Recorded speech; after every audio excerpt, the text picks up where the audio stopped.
ఒకవేళ ఇండియా పాకిస్తాన్ మధ్య యుద్ధం వస్తే ఎవరు గెలుస్తారు? ఇది తెలియాలంటే ఇండియా పాకిస్తాన్ బలగాలేంటో తెలియాలి. ఇండియా గ్లోబల్ వైడ్గా 14,55,000 యాక్టివ్ సోల్జర్స్తో సెకండ్ ర్యాంక్తో ఉంటే పాకిస్తాన్ 6,54,000 యాక్టివ్ సోల్జర్స్తో సెవెంత్ ర్యాంక్లో ఉంది. ఇక పారామిలిటరీ ఫోర్స్తో ఇండియా 25,27,000తో ఉంటే పాకిస్తాన్ 5 లక్షల పారామిలిటరీ ఫోర్స్ కలిగి ఉంది.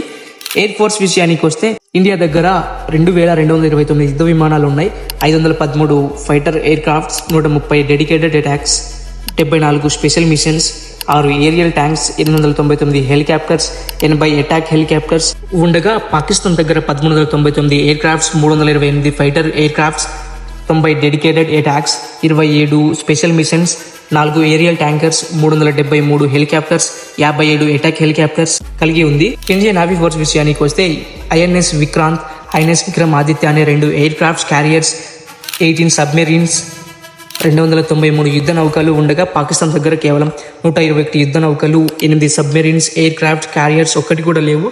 మీరు ఇప్పుడు కామెంట్ చేయండి ఎవరు గెలుస్తారో. అలాగే ఇటువంటి యూస్ఫుల్ కంటెంట్ కోసం ఇప్పుడే మన ఛానల్కు సబ్స్క్రైబ్ చేసుకోండి.